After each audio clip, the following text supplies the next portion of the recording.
abwaan bidde taladaas wuu ku qancay sidaas bay Hibo ku qaaday heesta leexo natiijadiina waxay noqotay tabtii baxsan iyo guduudo hilaadiyeen si xilkasnimo leh ayay Hibo uga soo dhalaashay heestii waqti yar kadibna dhagaha dadweynaha ayay qabsatay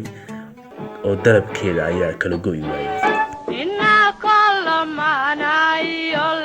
نفقيف سلتها لوقيت كلاشي عادي قايس لوميو يسولوغي عدو قولي بنت عديسية